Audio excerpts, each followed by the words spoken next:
pressão social pelo corpo perfeito acabou afetando a vida de muita gente, principalmente das mulheres. Aquele controle obsessivo de peso, de calorias, de grupos alimentares, faz com que muitas de nós ainda sinta culpa quando come algo considerado mais calórico do que deveria ser. O problema é que, se isso se repete muito, pode desencadear até um transtorno alimentar. Quem conversa com a gente é a nutricionista comportamental, Evelyn Lima. Tudo bem, Evelyn? Tudo bem, Elaine, e você? Tudo jóia. Esse é um assunto bastante em alta, né? Essa culpa. Ai, tô comendo isso aqui. Ai, vou fazer uma gordice. Ai, sair chutar da o dieta, balde. chutar o balde. Queimar o bacon. É. Todas essas frases, né? Traz muito esse pensamento de dieta que a gente fala na abordagem comportamental. E esse pensamento de dieta é um pensamento transtornado, porque você está sempre em busca de uma compensação. Se eu fizer isso, eu tenho que compensar de alguma coisa. E, de certa forma, é um transtorno.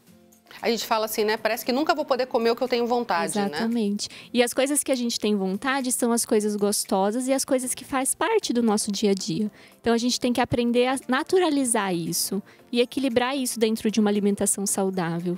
Tem até estudos, né? Acho que você comentou aqui uma vez que só da pessoa achar que vai engordar, o cérebro já registra, né? Já engorda. É interessante. É aquela né? frase que as pessoas falam, né? Só de pensar eu engordo. Exatamente. Porque o estresse, ele libera o cortisol. E o cortisol é um hormônio que acumula gordura. Então, quanto mais pensamentos estressantes eu tiver relacionado com a alimentação, mais tendência e mais, né, proporção para esse ganho de peso. E essa negação ao alimento acaba também fazendo com que a pessoa adquira mesmo, assim, hábitos muito diferentes, né? E acabe ficando até, às vezes, chateado ou mal-humorado, ou não sai porque não pode comer, sei lá, uma pizza. Exatamente, porque a nossa vida social, ela traz esse tipo de alimentação, né? E a gente ter esse pensamento acaba gerando um conflito muito grande. Então, é algo assim, a gente nunca vai se livrar desses alimentos. Eles fazem parte da nossa vida. Então, por que não aprender a lidar com eles? Quanto eu quero comer disso? Como que eu posso saborear isso para me satisfazer sem exagerar? Aí a gente consegue equilibrar um pouco mais tudo isso e a alimentação fica saudável porque a gente vai ter uma base boa e não vai ter excessos. E é engraçado porque parece assim, sei lá, se no sábado eu comi um pouco além do que eu consideraria o ideal, parece que no domingo eu já estou esperando que eu vou engordar, né? Sim. Ou se você quer restringir, né? E a gente fala muito disso. Se eu tenho um momento de exagero e no outro momento eu restringo a minha alimentação, passo fome, me coloco em sofrimento, o nosso cérebro guarda aquele excesso. Se eu voltar ao normal, ele vai entender que foi um excesso e ele elimina. Então, essa questão de compensar também e restringir depois do excesso faz você ganhar peso. A gente pode começar dizendo que para não sentir, ou pelo menos amenizar essa culpa, porque também, né, quem já está muito nisso, fica mais difícil de fazer a mudança, né, da cabeça. Mas já ir começando assim, tipo assim, eu comi demais, mas eu comi demais hoje. Então, a partir de amanhã eu vou comer normal. Não é que não vou comer nada, né? É equilibrar e entender o porquê que eu comi demais.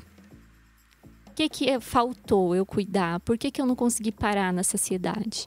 Né? Muitas vezes a gente come demais porque a gente vem com aquele pensamento, já que eu tô comendo, vou aproveitar e depois eu volto. Esse é um pensamento que faz a gente se sabotar muito, né? Então, por que não parar aqui e respeitar o meu corpo?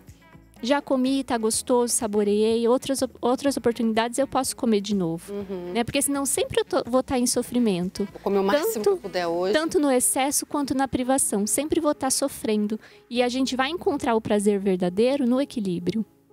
Às vezes acontece também, né? Tipo, no almoço comi um monte de coisa, então na janta também já vou enfiar o pé no balde, né? Começa daí, né? Aí começa tipo, já que fiz errado aqui, então vou fazer errado em tudo. E aí vai levando, né? Muito acontece no final de semana, né? E essa coisa, às vezes a pessoa fala assim, fiz dieta certinha a semana inteira e o fim de semana chutei o balde, enfiei o pé na jaca, que seja. Sim. Aí também é esse desequilíbrio, né? Porque a dieta traz ali a restrição. Né, eu comer só alimentos de dieta, não posso comer tais alimentos. Aí, final de semana, eu entro em contato com esses alimentos, aí eu quero aproveitar porque as pessoas estão comendo, porque eu também estou com vontade, e aí eu exagero. Tá sempre no 8 ou 80, né? E a gente precisa encontrar esse meio do caminho. Como que eu posso ter uma vida saudável, uma alimentação saudável, dentro de algo, de uma rotina que eu consiga levar adiante? Esse "eu não posso comer esse alimento" é uma frase muito pesada, né? É muito pesada. E muito comum, né, Elaine? Muito comum. E vem muito de um pensamento de dieta, né? De esse alimento é proibido, eu não posso comer, esse alimento engorda.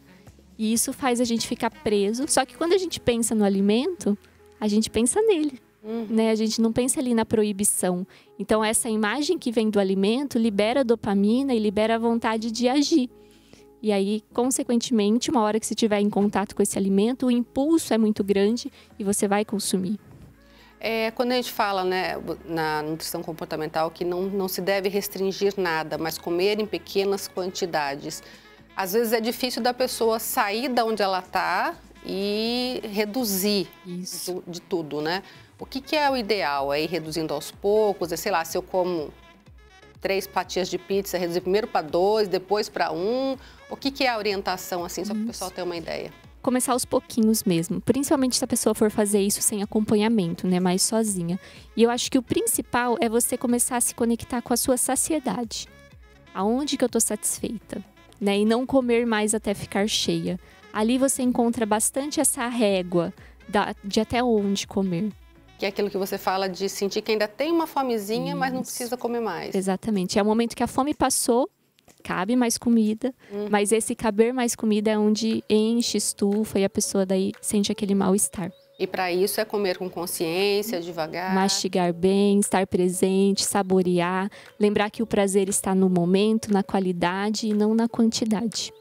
E aí depois pode comer uma sobremesa e tá tudo bem. Exatamente. Desde que seja dentro desse ponto de equilíbrio e de saciedade. Né? Agora, por exemplo, assim, algumas coisas que a gente sabe que realmente é light, é diet, enfim, salada, por exemplo. É possível que a pessoa coma muita salada ou também isso não é legal porque daí ela não aprende a comer dosagens certas? Depende, né? Porque às vezes esse comer muita salada vem de um pensamento de dieta, né? Tipo, então eu vou comer um monte de salada que daí eu encho e vou comer menos, sei lá, o resto da comida. Só que a gente também precisa de carboidrato, de proteína, de gordura de boa qualidade. Então, não é fugir para um lugar. Realmente, a gente está equilibrando tudo, né? O meu corpo precisa de todos os nutrientes. Então, como que eu posso dar isso de uma maneira mais equilibrada, mais normal e mais saudável possível? Começar na cabeça. Sempre. Tá certo. Muito obrigada. Viu? Obrigada, Elaine.